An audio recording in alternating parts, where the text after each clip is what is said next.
a nuestra mesa de análisis al diputado de Morena, Hamlet Almaguer, y por supuesto también a nuestro amigo, escritor y especialista en Derecho Comunitario Europeo, José Alfredo Gutiérrez Falcón. Primero empezamos con usted, diputado. Bienvenido, Hamlet, a este espacio.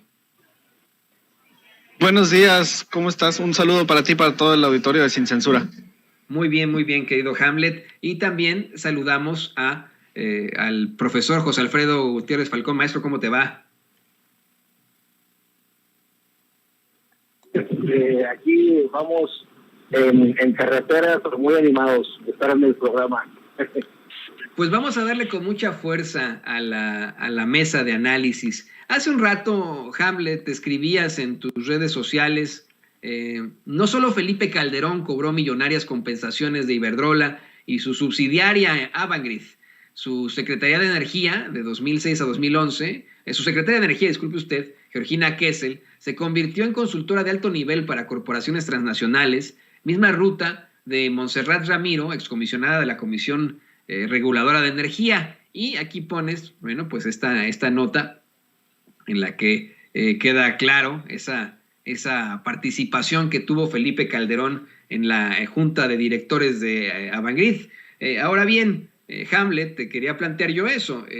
Hubo una serie de diferencias desde la semana pasada con la Suprema Corte de Justicia. Una de estas fue, pues, cómo le pusieron, le quitaron el candado de los 10 años a la ley para que los funcionarios públicos no puedan ejercer un cargo o no puedan participar con alguna empresa con la que tuvieron que ver, con la que tuvieron algún tipo de gestión al frente de alguna de sus secretarías, ni se diga siendo presidentes de la República. Yo lo ponía en términos medio perdularios, al decir que pues era verdaderamente ridículo que Felipe Calderón se fuera a trabajar a Iberdrola, pero que pudo haberlo hecho a Bacardí, se pudo haber ido de catador a Bacardí, ¿no? Sin ningún problema, porque con esa empresa no tuvo ningún tipo de gestión, y ese era el punto con la Suprema Corte de Justicia. Pero bueno, ¿qué nos puedes decir sobre esto, Hamlet? Fíjate qué gran diferencia entre ser un cliente habitual y haber sido el regulador de las empresas. Yo creo que no tendría ningún problema para trabajar en Bacardí. Al contrario, yo creo que lo adoptarían como un catador experimentado. Y pues sería incluso benéfico, ¿no? Para la imagen de la marca, yo creo, que tengan a una persona con un consumo tan habitual, pues expresando sus ideas sobre la calidad de los productos. Yo creo que pues hablaría con toda la experiencia del mundo. Ahora, en el tema de estas empresas transnacionales de energía y la resolución de la Suprema Corte, mira, hay claroscuros en la resolución de la Corte. Primero, yo siempre soy optimista. Entonces, la resolución de la Corte nos concedió algo que un juez federal nos había intentado quitar. A mediados de marzo, un juez federal había determinado que el Congreso no tenía facultades para legislar en materia de austeridad porque no estaba expresa esta facultad dentro del capítulo que regula las materias en las cuales puede legislar la Cámara de Diputados o el Senado de la República. Después de eso presenté una iniciativa para que quedara claro que podíamos legislar en materia de austeridad por si en los recursos de revisión, en los tribunales colegiados de circuito o en la Suprema Corte se confirmaba esta situación. Afortunadamente, la Suprema Corte le reconoce al Congreso la facultad para legislar en materia de austeridad. Y este precedente nos va a abrir una gama de oportunidades para desarrollar legislación secundaria en materia de austeridad, incluso, te diría yo, para avanzar en la profundización de este principio de austeridad republicana en los órganos constitucionalmente autónomos, como el INE, al momento de redefinir con la reforma electoral su conformación y sus facultades y el uso del presupuesto, y también para poder profundizar en los estados de la República. Yo te quiero decir hoy que en diversos estados de la República los diputados locales ganan más que los diputados federales. Hay regidores que ganan más que los diputados federales y pues esto evidentemente es desproporcional porque el máximo órgano de representación colegiada de la voluntad popular, pues es el Senado y la Cámara. Como por qué un cabildo va a tener salarios mayores a los que tiene la Cámara Federal. Esto usualmente ocurre en ayuntamientos ricos como Zapopan, San Pedro Garza García, en Nuevo León y demás, pero también en municipios medianos y pequeños hay desproporción. Hay veces que los regidores en un municipio de 10,000 habitantes ganan 50,000 pesos al mes, por ejemplo, ¿no? Es una cifra muy elevada para la responsabilidad que tienen. En Colombia, por ejemplo, existe un tabulador nacional que te dice por riqueza del municipio y por población cuánto pueden ganar. Pero esto es solamente una idea de lo que nos permite la resolución ahora de la Suprema Corte. Ese es el punto favorable, que dice el Congreso sí tiene facultades para legislar en materia de austeridad. ¿Cuál es el punto desfavorable? Que la Suprema Corte resuelve que el término de 10 años que se estableció como candado para que pudieran brincar del sector público al sector privado parece excesivo, es desproporcional, menciona la Suprema Corte en la resolución, y lo único que estamos esperando nosotros es el engrose. ¿Qué es el engrose? Cuando está la discusión en el pleno de la Suprema Corte de Justicia de la Nación, las y los ministros exponen sus argumentos. Y al mismo tiempo se va desarrollando una narrativa sobre esos argumentos, una versión estenográfica. Pero más allá de esos elementos que tenemos a la vista, porque las sesiones en su mayoría son públicas, lo importante es el contenido de la resolución y el engrose es la redacción final de la sentencia. En ese engrose vamos a ver el alcance de la resolución, pero por lo que yo vi en la discusión y leí en la traducción, en la versión estenográfica, la Suprema Corte solamente menciona que es desproporcional porque lo estamos realizando de manera generalizada para todos los cargos.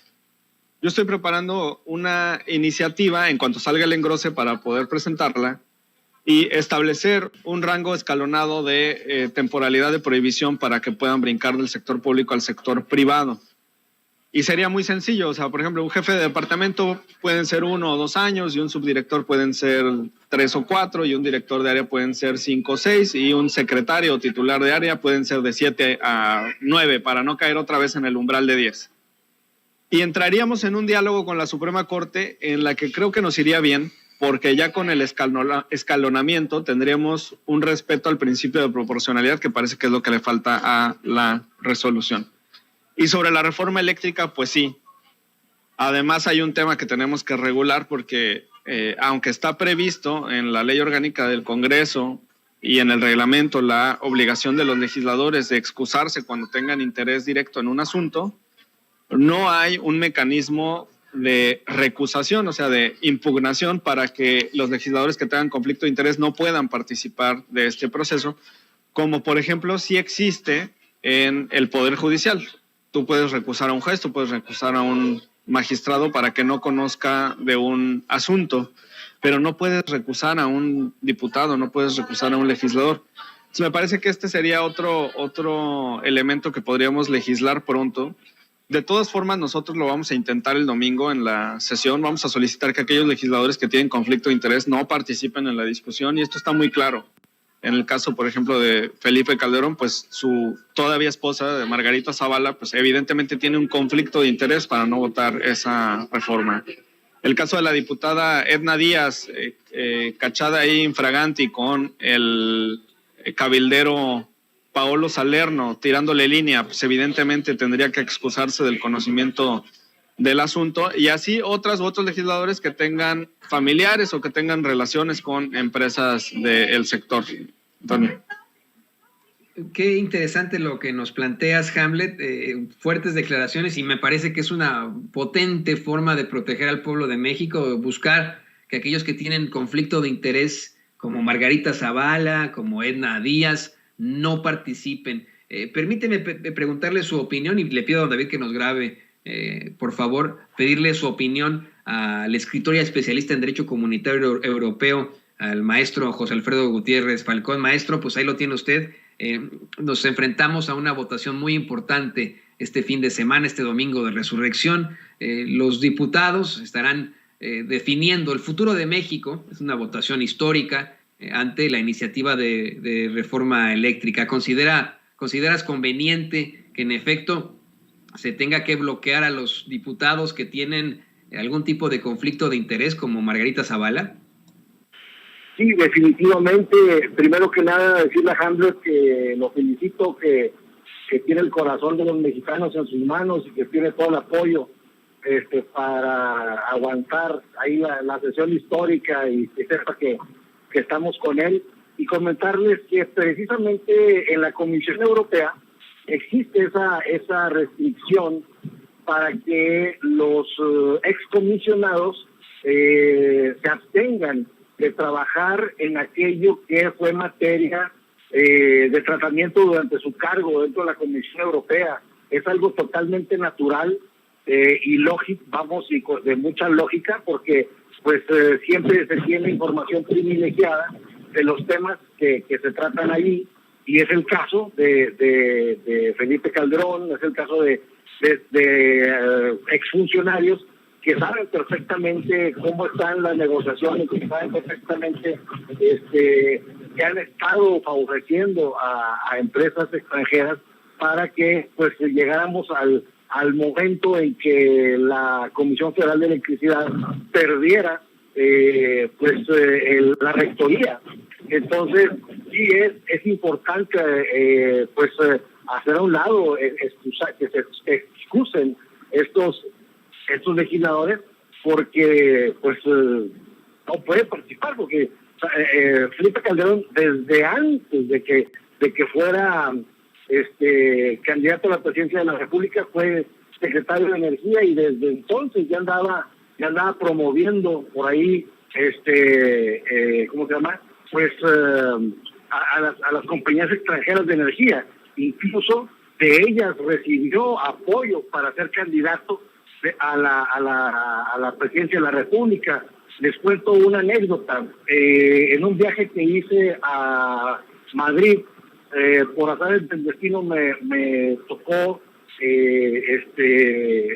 conversar con Ricardo Moragas, quien era secretario de Relaciones Exteriores del Partido Popular, y él personalmente me dijo que Calderón era el candidato de España, cuando todavía pues no pintaba nada, ¿no? Y desde entonces me comentó que Juan Camilo Muriño, en paz descanse, era el enlace, y que tenían proyectos energéticos en toda la península de Yucatán. Entonces, desde entonces ya venía dándose esta gestión en favor de los españoles por parte de Felipe Calderón. Entonces, creo que con toda justificada razón, Margarita Zavala no podría participar en esta votación, y además que no les parezca raro, y ojalá y se retome esta prohibición de que los funcionarios no puedan participar en los temas en los que fueron para los que tuvieron algún encargo público. Y le pido a don David que nos grabe, compañeros, porque fíjese en la deleznable y absurdo cinismo en el que se conduce Margarita Zavala. Retuiteó a Emilio Álvarez y Casa, haciendo un escrito presentado ante la Suprema Corte de Justicia de la Nación para aclarar una supuesta irregularidad cometida, en la que se consignaron solamente 7 de 8 votos, negando inconstitucionalidades en preceptos impugnados. Y Margarita Zavala, que escribe como habla, dice, voy a intentar compartirles esto, compañeros, les ofrezco disculpas si me trabo, si cantinfló de pronto, pero Margarita Zavala escribe como piensa, como habla. Dice que si contaron 7, que en realidad fueron 8, que cambiaron los criterios de votación y el modito de contar los votos. Es importante que Arturo Saldívar, ministro presidente de la Suprema Corte de Justicia de la Nación, lo aclare en cuanto llegue de sus vacaciones, que espero sean pronto. Bien por este escrito, felicitando a alguien que es muy parecido a ella, a Emilio Álvarez y Casa. Tu comentario sobre esto, diputado Hamlet Almaguer. Pues es Emilio Álvarez y Casa el que fue a cabildear armas para la guerra de Ucrania con Rusia, ¿no? El que dice que defiende los derechos humanos, pero está alentando un conflicto armado, y quería que desde este país, que siempre ha tenido una doctrina de respeto en política exterior, se enviaran armas para alimentar aún más el conflicto que hay en esa región del planeta.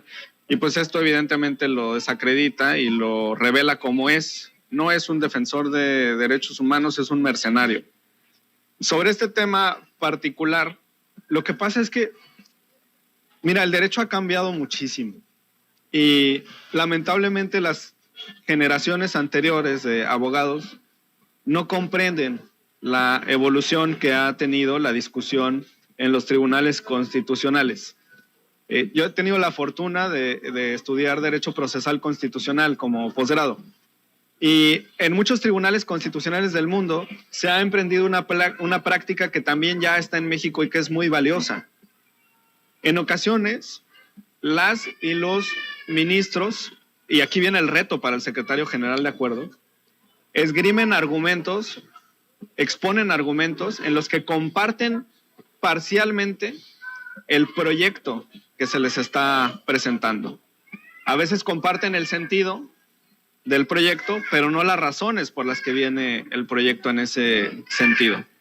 Y ha llegado a tal profundidad la discusión en los tribunales constitucionales por la manera de pensar que tiene cada juzgador constitucional, cada ministra o ministro de la Corte, que el secretario general de acuerdos, que es quien recaba la votación, tiene que estar muy atento, porque llega al detalle de que los ministros pueden exponer sus argumentos respecto de cada una de las consideraciones que tiene la sentencia. Eso es diferente al sentido de la resolución. Y lo que ocurre en la Suprema Corte, y estuvimos viendo la sesión, es que en ocasiones los ministros decían, yo estoy de acuerdo con el considerando cuarto en el sentido, pero me parece que es por tal motivo o por tal razón. Y voy a formular un voto concurrente, voy a formular un voto razonado. Estos dos modelos de voto, concurrente y razonado, significan, como te decía, que están de acuerdo con el sentido de la resolución, pero que las consideraciones pueden reforzarse o pueden modificarse sin que afecten el sentido. Y después hay algo que se llama voto particular, que es cuando alguien está en la minoría y no comparte las razones del proyecto, entonces tiene derecho a exponer sus razones. Entonces, están muy desactualizados en cuanto a la discusión en los tribunales constitucionales, y esto es muy, muy natural. Yo creo que no va a haber ningún problema, se les va a dar contestación, supongo, por el ministro presidente de la Corte. Además lo dirigieron mal, porque el encargado de recabar la votación y de dar cuenta sobre lo que pasó en la sesión y que tiene fe pública para esas funciones, pues es el secretario general de acuerdos, que además pues es un extraordinario jurista. Yo tuve la oportunidad de que me diera clases precisamente en ese posgrado y nos narraba sobre los retos que implica estar poniendo la atención a los ministros y guardar celosamente el sentido de su voto en las actas.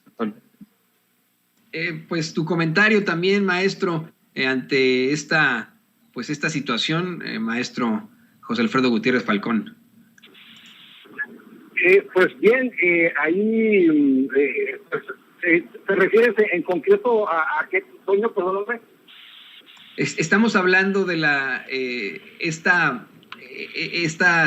ideas que tiene el senador Emilio Álvarez y Casa. Perfecto, sí. Bueno, es que ahí como decía Hamlet, Emilio Álvarez y Casa es uno de esos personajes que se quitaron la máscara, ¿no? Cuando llega a la Cuarta Transformación, y puedo decir que tenía una relación con él bastante cercana. Yo lo entrevistaba todos los viernes, cuando él sacaba su columna en el Universal, lo entrevistaba yo en un programa que tenía, y la verdad es que asistí, por ejemplo, a la marcha que se hizo, en donde él marchó al lado de Javier Sicilia. Asistí también, incluso organizamos una marcha que, si ustedes buscan el hashtag que se llama Caravana MX, Caravana Virtual MX, ahí van a ver que hice yo mucho ciberactivismo en aquellos años de las marchas de Javier Sicilia, y también participé en hubo un juicio público que se hizo en el Zócalo y que ni más ni menos lo televisamos junto con Epigmenio Ibarra. Entonces, ¿cómo estaríamos engañados que hasta el mismo Epigmenio pues apoyaba mucho a Emilio Álvarez y Casa? Y pues muchos nos fuimos con la finta, y ahora que se quita la máscara pues lo lamentamos muchísimo, pero pues a todas luces hemos visto que se convirtió pues en el gran farsante, ¿no? De una, yo podría decir una época, porque estuvo como comisionado por los derechos humanos en la Ciudad de México, antes Distrito Federal. Recordemos aquella participación de él en la tragedia del News Divine, en donde tuvo una muy estrecha colaboración ahí con Marcelo Ebrard, y también pues en defensa de los niños que perdieron la vida de la guardería ABC. Esto fue en el Zócalo, precisamente fue un juicio al que asistimos, y después lo vimos pues ir a la OEA como encargado de los derechos humanos, y de pronto se convierte en una persona pues de ultraderecha que apoya a Ricardo Anaya, que después de que llega con el apoyo del PAN se declara que es independiente, y recordemos aquellas palabras célebres de Porfirio Muñoz Ledo cuando le dice: usted no es independiente, usted es un senador sin partido. Y entonces, pues bueno, de ese tamaño ha sido la farsa, ¿no?, de este personaje. Y pues bueno, ya vemos a todos ellos pues estarse tuiteando y retuiteando y hablar entre ellos, y se quedan solos porque son tan absurdos sus argumentos, es tan poca su calidad moral, que pues no les queda otra más que hablar entre ellos y contestarse y apoyarse, pero pues en realidad están con todo el debate perdido, no haya ningún eco en la ciudadanía, y el hecho es que pues hemos visto cómo en la revocación de mandato el presidente de la República gana por más de 90%, y esto pues quiere decir que la gente que podría estar siguiendo a estas personas pues cada vez es menos, cada vez más pierden calidad moral. Es evidente que ha sido aplastante esta derrota, y pues creo que vista a la luz de todo el pueblo de México el comportamiento de esas personas, pues la verdad es que no, la verdad es que se comenta por los puestos, por los cargos que ellos ocupan, pero definitivamente pues no podemos darles ninguna validez. Y sé que ambos están en movimiento en estos momentos. Les ruego, por favor, que me permitan hacerles un último cuestionamiento. Verdaderamente, y le pido a don David que nos grabe, me gustaría muchísimo escuchar sus ideas ante el tuit que emitió anoche, el presidente López Obrador, en el que denuncia y exhibe al pseudointelectual Francisco Martín Moreno por decir que la gente que lo sigue son analfabetas. Y bueno, además de decir que eso no tiene nada de malo, en primer lugar, le muestra a él y a los conservadores de México una encuesta de la compañía, de la empresa demoscópica internacional, bueno, está aquí en Estados Unidos, pero es de internacional, Morning Consult, con la que se da a conocer que una vez más el presidente López Obrador se mantiene como el segundo líder del mundo, con mayor aprobación después del primer ministro de la India. Tu comentario, diputado Hamlet Almaguer. Muchas gracias. Es muy triste que un historiador, en un momento de odio o de locura, francamente de locura, se olvide de las cosas que escribió y que conoció. Porque es una persona que ha escrito sobre la guerra cristera, es una persona que ha escrito sobre la Revolución Mexicana, es una persona que tiene conocimiento de las profundas desigualdades que existen en el país, y que ahora asuma esa doctrina o teoría estúpida de quienes afirman que los pobres son pobres porque quieren, pues la verdad es que es lamentable. Porque él sabe que el sureste del país está en esa condición precisamente por una cuestión de cientos de años que ha existido en este país, de desinversión en esa zona, de desatención en esa zona y de focalización en el centro y en el norte del país. Hay un libro que se llama ¿Por qué fracasan los países? Y te expone cómo los países que están en vías de desarrollo o del tercer mundo precisamente sufren estas desigualdades por cuestiones de carácter estructural y que son muy, muy viejas. O sea, no puedes comparar nunca a Chiapas o a Oaxaca, estados naturalmente riquísimos, con un potencial enorme, con un capital humano extraordinario, con una cultura riquísima, con una gastronomía envidiable, con una bondad en el corazón del pueblo de México extraordinaria. Nunca la vas a poder comparar con las situaciones que se viven en Jalisco o en Nuevo León o en la Ciudad de México. Es mezquindad pura de parte de Moreno. Y además llegando al extremo, ¿no? Como lo ha publicado anteriormente o lo ha dicho verbalmente, de que todos los morenistas tendrían que ser colgados o fusilados, ya no me acuerdo la expresión, en el zócalo de la ciudad. O sea, de lo único que habla pues es de un odio exacerbado, es un ultraderechista de closet que en este momento sale y demuestra lo que es una persona que discrimina, una persona que considera que no somos iguales por el simple hecho de tener o no tener instrucción académica, y esto no es aceptable, es lamentable. Es lamentable porque es una situación que en nada es atribuible a las personas que lo han sufrido.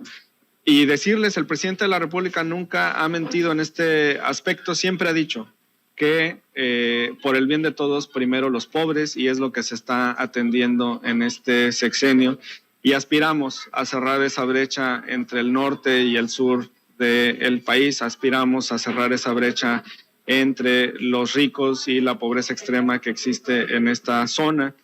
Yo le recomiendo además que lea resoluciones de la Corte Interamericana de Derechos Humanos. Hay un tema que se llama interseccionalidad de las discriminaciones, que significa que una persona, cuando reúne dos o más desventajas sociales, pues es susceptible a tener un mayor rezago en el desarrollo de su vida en todos los aspectos. En ese sentido, pues una mujer que además es joven y además es indígena y además es pobre y además pertenece a una minoría religiosa, por ejemplo, o tiene una preferencia sexual diversa, va a sufrir mayores desventajas y adversidades que una persona que vive en estas zonas privilegiadas del país. Nunca va a poder compararlo, y pues es muy, muy lamentable lo que está expresando Martín Moreno. Qué decepción, qué tristeza, qué forma de destruir una carrera y un legado, porque entonces no cree en lo que escribe, al contrario. Ese sería mi comentario. Si te soy perfectamente honesto, diputado, al analizar la obra, entre comillas, de Francisco Martín Moreno, y ese es mi comentario, mi opinión, me parece que pues no deja de todas formas un legado. Lo he leído, lo he revisado, me parece que es uno de esos personajes que desafortunadamente nos han impuesto a los mexicanos en las esferas del poder, desde las esferas del poder en los medios de comunicación tradicionales. Y te aclaro que no solamente dijo que le gustaría que colgaran a los morenistas, se corrige a sí mismo en esa entrevista que le da a Pedro Ferriz de Con en aquel entonces, y dice, no, me gustaría que quemaran vivos a los morenistas, dice, ¿no? En el Zócalo capitalino, una situación verdaderamente lamentable. ¿Por qué no nos compartes tus redes sociales para que la gente en este trajín que llevas, en este movimiento que llevas, siga pues buscándote, haciéndote preguntas como lo hacen en estos momentos en nuestros chats? Y por supuesto te agradecemos mucho tu participación aquí en Sin Censura. Muchas gracias a ustedes, como siempre, por el espacio. Me encuentran como Hamlet-Almaguer en Twitter, Hamlet Almaguer en Facebook e Instagram. Ahí estamos pendientes, vamos a estar listos desde el sábado por la tarde en la Ciudad de México para ir a votar el domingo a favor de la reforma eléctrica, para defender la soberanía energética de nuestro país. Muy buenos días para todos. el diputado morenista Hamlet Almaguer, aquí en Sin Censura, y cerramos, le pido a David que nos grabe, por supuesto, con nuestro amigo, escritor y especialista en Derecho Comunitario Europeo, José Alfredo Gutiérrez Falcón. Maestro, pues ahí lo tienes tú. Yo me imagino que leíste las declaraciones del presidente López Obrador de anoche, en las que exhibe, en mi opinión, al pseudointelectual Francisco Martín Moreno, diciendo que, bueno, que el tipo piensa que solamente le apoyan los analfabetas del país.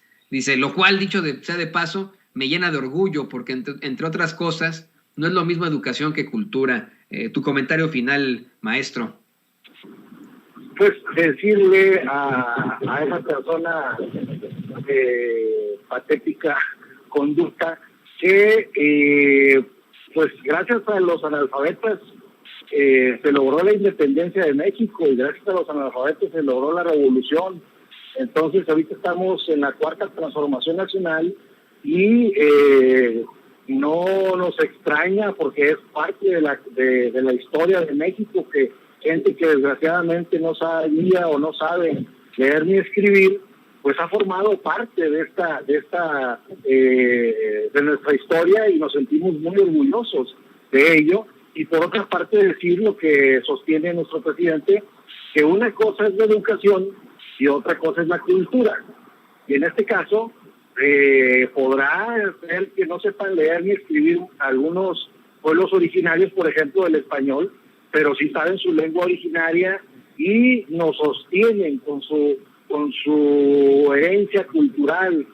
Ellos son, como dijo Evo Morales, ellos son la reserva moral del mundo, y lo tengo perfectamente comprobado. Y vamos a ver, por ejemplo, ya estamos viendo un resurgimiento impresionante de todos los pueblos originarios, desde los pueblos yaquis en Sonora hasta los pueblos originarios de Oaxaca, de Chiapas, de Guerrero, y estamos viendo cómo ellos están asumiendo mejor que nadie la democracia participativa propuesta por nuestro presidente Andrés Manuel López Obrador, y están participando en un sinnúmero de asambleas en los que ellos están decidiendo su destino.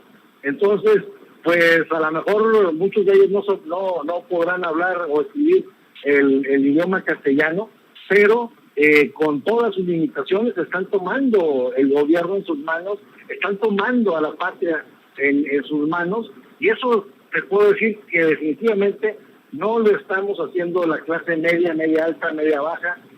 Definitivamente no estamos haciendo eso, y les tenemos que aprender muchísimo a los pueblos originarios, a la gente que no sabe leer ni escribir, porque a pesar de esas dificultades nos están dando un gran ejemplo también. Totalmente de acuerdo, maestro. Yo estoy convencido de eso. La cultura, la fuerte cultura que tienen en estados tan importantes de México como es Oaxaca, ya la quisiera un pseudointelectual como Francisco Martín Moreno. Te agradecemos como siempre tu participación aquí en Sin Censura. ¿Por qué no nos compartes tus redes sociales, José Alfredo, para que la gente se ponga en contacto contigo? En Twitter estoy como @Gutiérrez Falcón, y en Facebook estoy como JA Gutiérrez Falcón. He hecho muy buenos amigos ahí con el público consentidor de Sin Censura, como tú bien dices, y pues a todos estamos interactuando todos los días, y luego pues ya cerramos con broche de oro en Sin Censura, y volvemos a estar charlando entre semana en mis redes sociales, lo cual me da mucho gusto. Pues aquí con muchísimo gusto te agradecemos a ti, escritor y especialista en Derecho Comunitario Europeo, al maestro José Alfredo Gutiérrez Falcón, y por supuesto al diputado de Morena, Hamlet Almaguer, siempre tan atentos con nuestro espacio, con Sin Censura, y listos para dar sus muy atinados comentarios. Les agradecemos. Y le pido a don David que nos grabe, por favor, en estos momentos.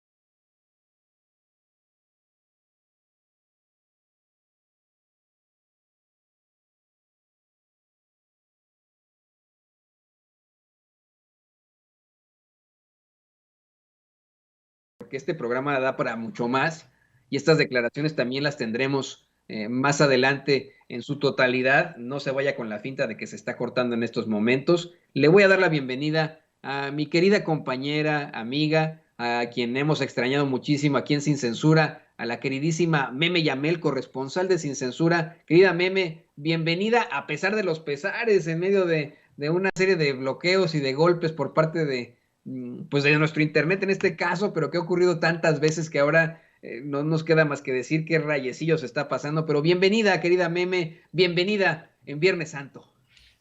Mi querido Toñito, toda la bonita audiencia de Sin Censura, de verdad muchísimas gracias. Yo sé, las complicaciones con el internet ya es algo que ha pesado y que vaya sumado a todas las travesías, diría yo, aquí del equipo de Sin Censura y del proyecto de Sin Censura, siempre sale avante. Y bueno, mi querido Toñito, aquí también estamos para empujar a la audiencia y que vengan y que nos vean y que nos escuchen pese a todas las adversidades. Súbenos el rating, Meme, súbenos el rating. Empecemos precisamente hablando de la reforma eléctrica, reforma de la que tú has expuesto muchas cosas, has participado incluso en los foros que fueron previos a su discusión. Ya llega este domingo la reforma eléctrica, llega en medio pues de una verdadera batalla entre los que verdaderamente representan a México y los que están a favor de las empresas, los que son, no nos queda otra forma de describirlos, vendepatrias, ante una reforma que lo único que busca es fortalecer a la Comisión Federal de Electricidad, una reforma que busca darle la prioridad a los consumidores mexicanos y mexicanas, busca que se hagan bien las cosas, que no incrementen los costos, que incluso los privados mantengan el 46% del mercado y además de todo se proteja al litio como propiedad de la nación. ¿Qué nos puedes decir sobre esto, querida Meme? Es una reforma importantísima. Hace unos momentos en el canal en la mañana teníamos una transmisión, fue un debate entre el doctor Valderas y Ramsés Pech. Ramsés Pech también participó en estos foros de la reforma eléctrica en este Parlamento abierto y él es analista energético, pero representa a las empresas privadas, asesora a empresas privadas. Entonces, hay algo que me brincó mucho de la postura de Ramsés, la postura del doctor Valderas la conocemos ampliamente porque la ha venido a decir mucho Sin Censura y ha sido muy público, pero la postura de Ramsés es que, o sea, y quiero explicarla como la entendimos en el canal, ¿no?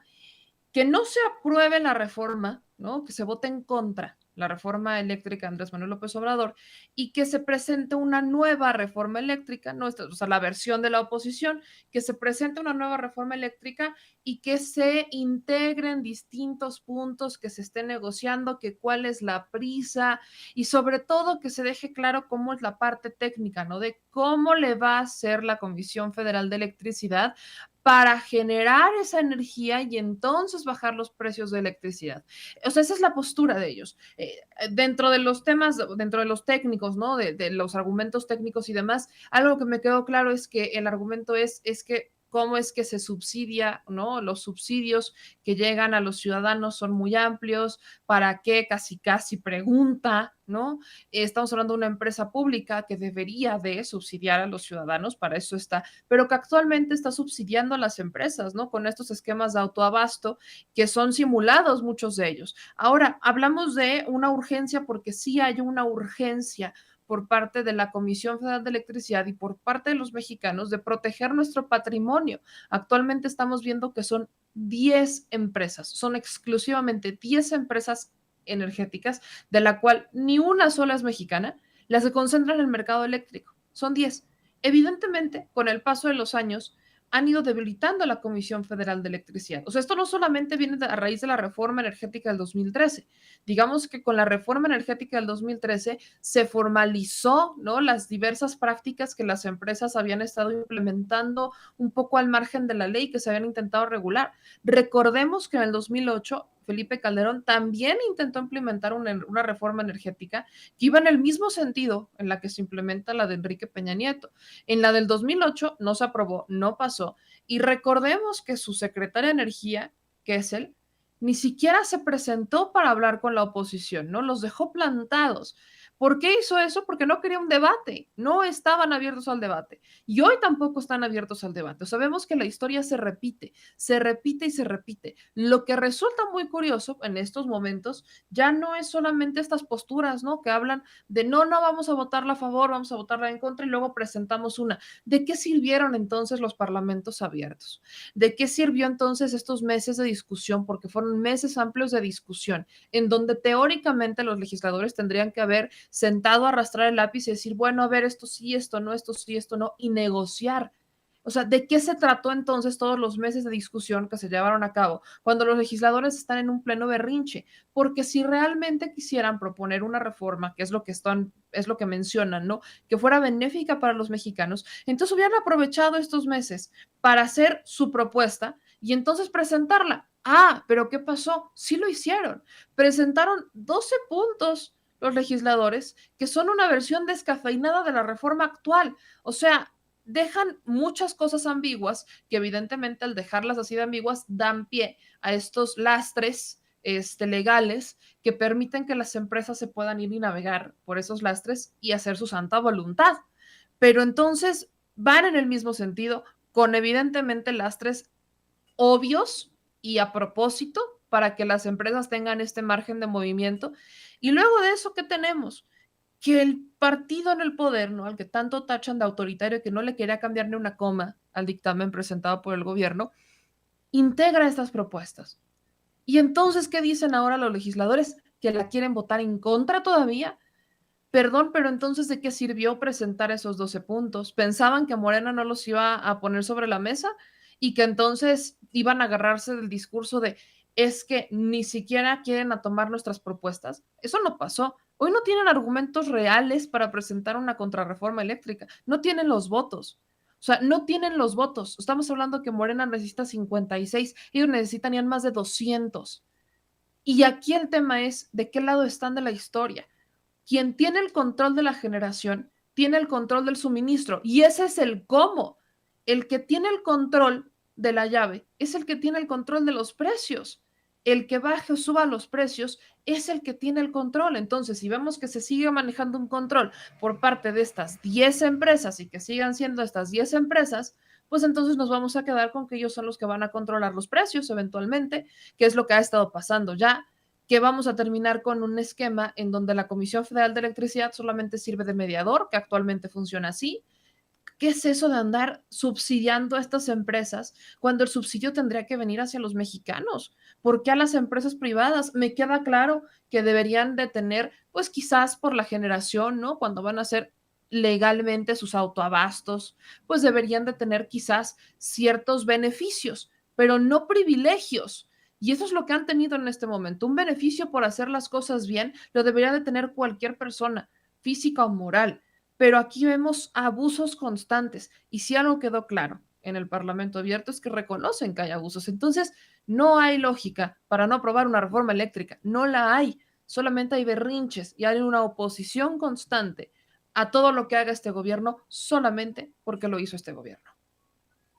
Totalmente de acuerdo, creo que es como se ha planteado, querida Meme, más que berrinche es el interés, si soy perfectamente honesto, y la ambición política que llega al hablar de estos cabilderos, de ese dinero que se dio, por ejemplo, en la pasada reforma energética, a una ambición económica, una mera ambición económica y a destruir su futuro como legisladores en la historia. Así serán recordados como traidores a la patria.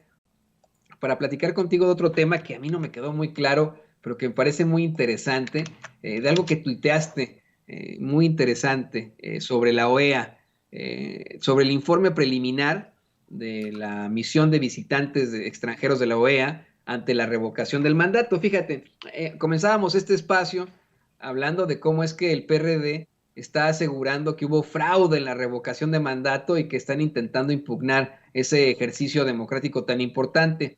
Tú tuiteabas, esta vez me tocó vivirlo y no solo cuestionarlo, pese a las múltiples evidencias que le entregamos a la OEA oficial, a la Organización de Estados Americanos, videos, documentos y testimonios. Insisten en decir que la mayoría de los entrevistados dijo que el proceso era una cierta ratificación del poder.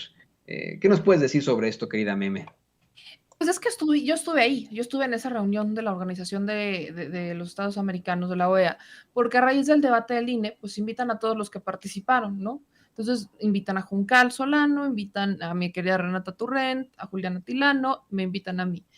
Y en este evento, bueno, ellos fueron de forma virtual, yo fui de forma presencial, les explicamos cada uno de los puntos que observamos, no solamente sobre los dos consejeros, Ciro Murayama y Lorenzo Córdoba, no, no, no, no, nos fuimos a profundidad, al menos yo me fui a profundidad con esto, me fui a cifras, les entregué números, les dije el padrón electoral es de más de 93 millones, en el INE actualmente lo manejan de 92 porque cerraron el padrón electoral, ¿no? El listado nominal, hubo mucha gente que no apareció en el listado nominal, incluso hubo mucha gente que no se enteraba del proceso, porque el INE le informó en ese momento dije 10 millones porque era el último corte que yo había visto, pero en general el INE le informó a aproximadamente 20 millones de personas. Y eso es un esquema que yo diría a medias. ¿Por qué? Y esto es muy claro, porque justamente las impresiones, o sea, una persona cuando ve una publicación en redes sociales es una impresión, pero si la persona vuelve a ver esa misma publicación 4 veces, eso no es como que se quede una sola impresión por una persona y que si esa persona repite, vuelve a ver la publicación, ya no la cuenta. Por supuesto que no. Entonces, si una misma persona vio la publicación 30 veces, entonces te lo van a contar con 30 personas. Así es como funcionan las impresiones. Entonces, lamentablemente, el instituto presumía, ¿no? Estos 20 millones. Pero ¿qué creen? Es todavía muy consistente, porque ¿cuántas personas votaron la revocación de mandato? 17 millones de personas. 17 millones de personas votan a la revocación de mandato, ¿y a cuántas personas le informa el INE? 20 millones aproximadamente. Entonces, es congruente el que haya participado personas que se enteraron del proceso, independientemente de si se enteraron por la mañanera. O sea, hubo personas que se enteran del proceso. Y luego, ¿qué pasa con el Instituto Nacional Electoral? Presume eso, presume que haberle informado a 20 millones es un gran logro. No es un gran logro. No es como que el INE no tuviera presupuesto de comunicación, porque el INE de forma ordinaria tiene un presupuesto para comunicar. Son más de 19 millones, 19,000 millones, perdón, los que recibe el Instituto Nacional Electoral para actividades ordinarias. Efectivamente, hay procesos electorales, de los cuales el Instituto Nacional Electoral solo lleva la fiscalización de estos procesos electorales, porque lo demás lo llevan los institutos locales estatales y son 6. Entonces, vemos que el órgano electoral se dice, ay, no es que estamos muy orgullosos de que hayan salido a votar y qué padre, pero es congruente. Ahora imagínense si el instituto lo hubiera informado a más personas. ¿Qué habría pasado si el instituto lo hubiera informado a 90 millones de personas? Si su alcance hubiera sido informar a 90 millones de personas. Bueno, entonces habríamos visto algo distinto. Ahora, ¿qué otra cosa se le informó al árbitro electoral? Yo se lo dije y se los dije ahí, bueno, a la OEA, es que los micrófonos estuvieron completamente sesgados. Había dos consejeros que tenían todo el foco, completamente el foco. Y en vez de aprovechar ese foco para hablar sobre la revocación de mandato, utilizaron ese foco para victimizarse y decir, es que el presidente nos trata muy mal, es que el presidente no quiere la democracia, es que el presidente, o sea, se tardaron en eso. Cuando el tema es, a ver, tienes el foco, tienes un proceso, ¿a qué le vas a destinar una prioridad? No estás en campaña, eres un árbitro electoral. Todo eso se le dijo, se le entregaron testimonios incluso, sobre todo en mi caso, yo les mandé videos de cómo quienes están a favor del presidente, porque quienes estaban a favor del presidente estaban también a favor del proceso de revocación. Yo se lo informé, yo les entregué los testimonios grabados de la gente con preguntas simples. ¿Por qué si está a favor del presidente también está a favor del proceso? Y la gente respondía, porque es un ejercicio democrático, es un ejercicio cívico que yo requiero para quizás el futuro. Uno nunca sabe. Y pese a eso, en su informe preliminar, o sea, la OEA dice que la mayoría de los asistentes dijeron que esto era un ejercicio para mantenerse en el poder, ¿no? Como este tema de la ratificación. Eso lo dicen en el informe preliminar. Y vaya, cuando veo el argumento digo, pues sí tienen razón. ¿Y por qué tienen razón? Porque a la mayoría de los que entrevistan son opositores al gobierno o son opositores a la revocación o ambas. Entonces, si vemos en perspectiva que la mayoría son opositores, pues evidentemente la mayoría, digo, no hay que ser genios, ¿verdad? Tampoco hay que ser expertos matemáticos, la mayoría les va a decir que está en un proceso para ratificar el poder y que fue un simulado y no sé qué. Vaya, o sea, exactamente eso es a lo que yo me he referido y se los contesto. Ahora, a mí ya no me lo cuentan, a eso va mi tweet, ya no me lo cuentan, yo lo viví, yo estuve enfrente de la OEA, yo les mandé la información, yo les compartí estos videos, yo les compartí textos, les compartí gráficas, numeralia del propio Instituto Nacional Electoral y con todo y todo lo minimizan por cuestiones obvias. De hecho, valdría la pena, si van a ser tan técnico su informe preliminar, pues hubieran puesto a cuántas personas entrevistaron de cada lado, ¿no? Para que fuera mucho más claro y que quedara evidenciado que obviamente son mucho más los que entrevistaran de un lado que del otro. Y el Partido Verde es de chocolate, ¿no? O sea, sí tenemos que tomarlo en cuenta, es de chocolate. Porque el Partido Verde, o sea, juega entre azul y buenas noches. Ahorita dice que es pro Andrés Manuel, pero hace varios años decía Andrés Manuel te odiamos. Entonces, esto quiero que sí quede muy claro porque la OEA vuelve con esto. Por eso digo, ya lo puedo decir con conocimiento de causa, no solamente por una crítica constante, que ya sabemos cómo es la OEA, que tenemos bastante evidencia de cómo funciona, sino que en este momento ya lo puedo decir con conocimiento de causa. La OEA, así como todavía el sistema político mexicano y los institutos, las instituciones mexicanas, todavía están secuestradas por varios conservadores que se rehúsan a ver la participación ciudadana, que se rehúsan a ver a la democracia participativa, la democracia directa con otros ojos. Lo que dicen en el discurso sonará muy bonito, pero en los hechos siguen obstaculizando un proceso, siguen secuestrando estos sistemas y vaya, falta todo un camino, falta todavía un gran camino para que logremos un equilibrio dentro de estas instituciones. Digo, de la OEA no espero mucho, pero al menos en México, para equilibrar el barco, nos hace falta muchísimo y con todo esto se podría quizás resolver un poco con la reforma electoral. En definitiva, yo creo que esa es una de las reformas fundamentales que necesitamos, Meme, en estos momentos, sin duda.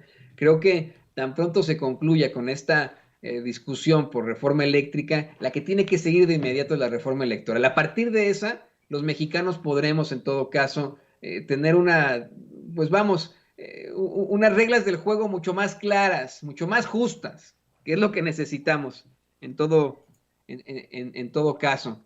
Y bueno, Meme, te quiero agradecer porque además de que tuviste comentarios muy fuertes, muy importantes aquí en Sin Censura,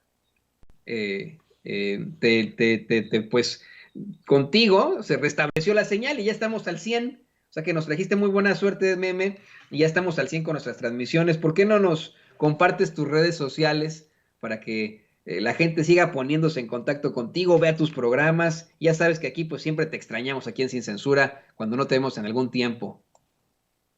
Gracias, mi Toñito. Pues ya saben que aquí me encuentran al menos una vez a la semana, eso es un hecho. Y estén pendientes de todo lo que va a pasar estos días. Yo sí quiero aprovechar este momento, Toñito, para la gran audiencia de Sin Censura, para recordarles que estamos ante momentos históricos y que los ciudadanos tenemos que ser parte de estos procesos históricos. Ya estuvo suave de que bajo el argumento de nunca nos hacen caso, siempre es lo mismo, etcétera, etcétera, nos quedemos cruzados de brazos esperando a que solamente sean los legisladores quienes decidan, ¿no? Y ya ahí nos quedamos. Pero que algo que debemos estar presentes, en algo en lo que nosotros como ciudadanos debemos constantemente involucrarnos es con la política. Así que hagamos lo que nos toca, no solo con la reforma eléctrica, que hay diversas movilizaciones, hay algunas que se van a hacer el sábado, hay un plantón que va a iniciar un grupo el sábado a las 6 de la tarde fuera de la Cámara de Diputados y se van a quedar ahí a dormir.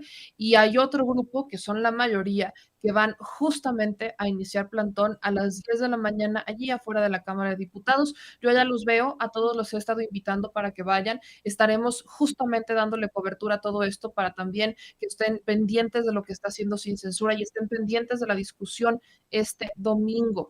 Domingo de resurrección o domingo de apocalipsis. Los legisladores deciden, pero los ciudadanos tenemos que ser parte. Hay distintos grupos ciudadanos que se han estado organizando de algunas entidades para venir este domingo. Ya estaba leyendo algunos comentarios en Twitter de un grupo que viene de León, Guanajuato, y que se vienen para acá, que están poniendo camiones y están organizando la colecta, ¿no? ¿Quién quiere su boleto? Pásele, llévele.